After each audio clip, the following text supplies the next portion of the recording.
Ladies and gentlemen, I am sitting here with your new TCG OCG World Champion. Ruben, how are you feeling right now? Indescribable. I couldn't have done it without the three people next to me, the one recording this video, and a lot more shout outs that I got to give at the end. It was crazy. Can't do it alone. I've been saying it. I'll keep saying it. One more thing before we get started. Don't forget, anyone can do anything. All right, so we'll get started.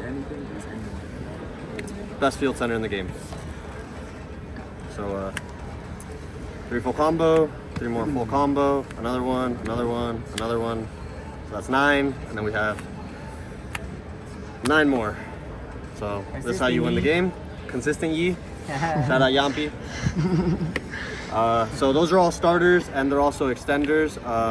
But these cards next are they're pseudo starters or pseudo extenders because they don't do the full combo and they're not always the right extender. But with another card, they work well. So it's gonna be these 6. All of them, when paired, are really well. Individually, they don't do enough. But paired with any of these cards, they're insane and allow you to play through multiple hand traps. Obviously, these are all like engine requirements, but they're still good to draw depending on how you get it interacted with. The second one of this is necessary. Hard drawing it is actually really good. It allows you to not have to search it if your spirit doesn't go through, and just like an additional extender that doesn't really require anything because your whole deck is a fiend. It's really good. So, and then we have like the awkward cards in the deck. 2 spirit, 1, 1, 1, and 1. So like these are the hard bricks. These are like half bricks because they make half a phantom. This card's not like terrible to draw if you have access to gates because you can just discard it to get it onto the field. A lot of people don't realize you don't start your turn by making a Phantom of Yubel.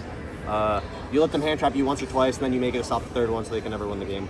But that's it for the engine cards. Nope, wrong stack.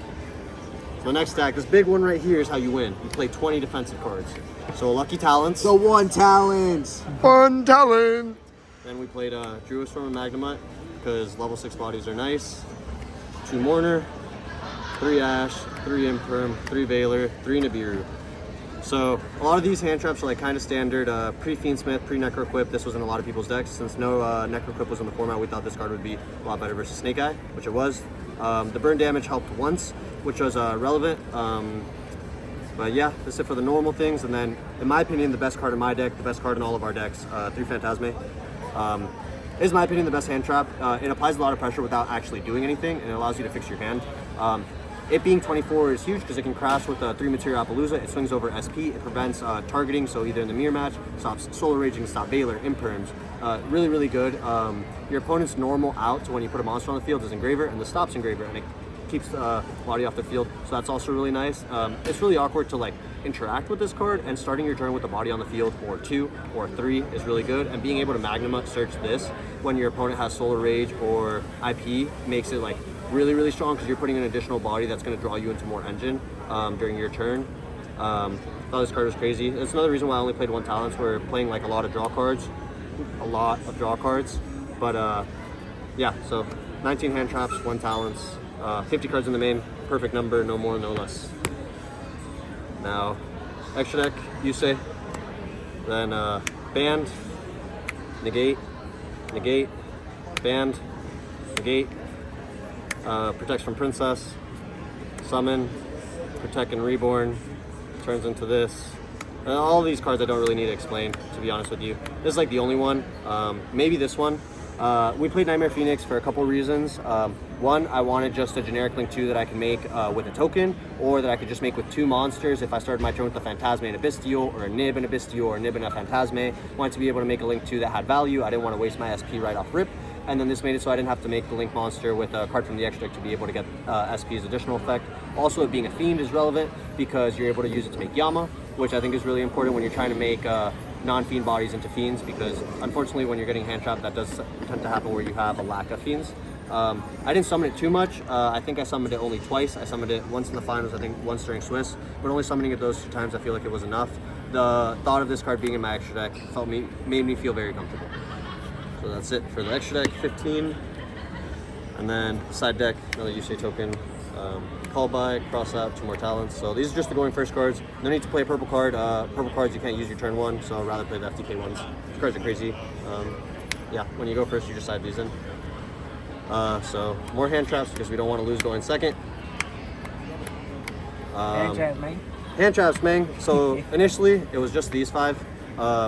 We wanted Chummy in the main deck at first, and then we realized Phantasme was just a lot better. So we swapped them, and we put Chummy on the side deck, Phantasme in the main. I wanted Baldric just as an additional Bisteel. It's another bigger body, and this was the 3rd hand trap. I didn't think 1 Ogre was going to be good enough. I'd rather have out the 3rd Mourner. And then once we started testing more and more, we realized the Yubel deck is actually probably the best deck and the scariest one. So I had to put the Drolls in for the mirror match just in case. I didn't play a mirror, luckily, but this is the card that would have been really good for the mirror. It doesn't like FTK them, you can play around it, but it's the card that gives you the highest chance to variance them. So like if they have a hand with a lot of searches and they don't think about Droll, it gives you the highest chance of them passing turn. So that's why we played that. And then that's 12 cards on the side deck. Pretty much all you need to like side. And then since the extra deck's only 15 cards, we had to side 3 more. This is just strictly for going first. The deck is really good already if you're playing through hand traps. I don't imagine having an extra negate game 1 is going to be relevant, especially when you're going second half the time. These 2 cards are specifically for going second. This card you just need, in theory, for the mirror match, just because you want to be able to out their back row, because that's kind of how you win the mirror match, and you have to start out grinding them. You also want to out their field spell. I only summoned it once. It won me the game in the finals, so card deserved to be there. This card only summoned it a couple times, but it's needed to out your opponent's bodies, like when they start Phantasming you or Bistieling you, and you got out the bodies, it makes it really awkward, and you don't have access to multiple Phantom or Yubels to swing over them, because at some times when your opponent just has a lot of bodies, it can provide extra pressure, since Phantom doesn't destroy, and then this doesn't destroy unless you detach 2 materials, so like the interactions can get a little awkward. So I felt like all these were needed. They were great. I really am a big fan of siding extra deck cards. I think it should be a new norm. It allows you to maximize your deck, so you're able to see the cards you want post-board. Instead of having to draw them, you can just access them through your extra deck.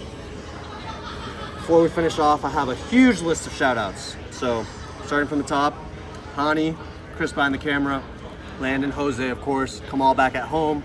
Shout out Seifstein, Shaheen for lending me cards on the deck, Gio for lending me cards on the deck. Shout out to Ben and Anthony for letting me stay at Anthony's place over the past week. Shout out to Ryan for letting me stay at his place. Shout out to Ernie for being the chillest cat. Shout out to Paulie. I love you, bro. I wish you were here. We miss you. Shout out to the math guy. Shout out to Guido. Shout out to Adrian. You know who you are. Shout out to Lexi. I was texting her between rounds talking about the Yubel deck. Shout out to Jacob. Shout out to my boss Lee. Shout out to Trung for getting us cards. Shout out to Inspire, best team in the game. Our sponsors, Main Phase, Card Haven, Tinfold, and Dueling Guard. Shout out to my parents, and shout out to all my roommates that were holding it down in Dubai while I was busy playing cards. Guys will probably catch me in a foreign event soon, because those are a lot of fun, and then you will definitely see me in Europe next year.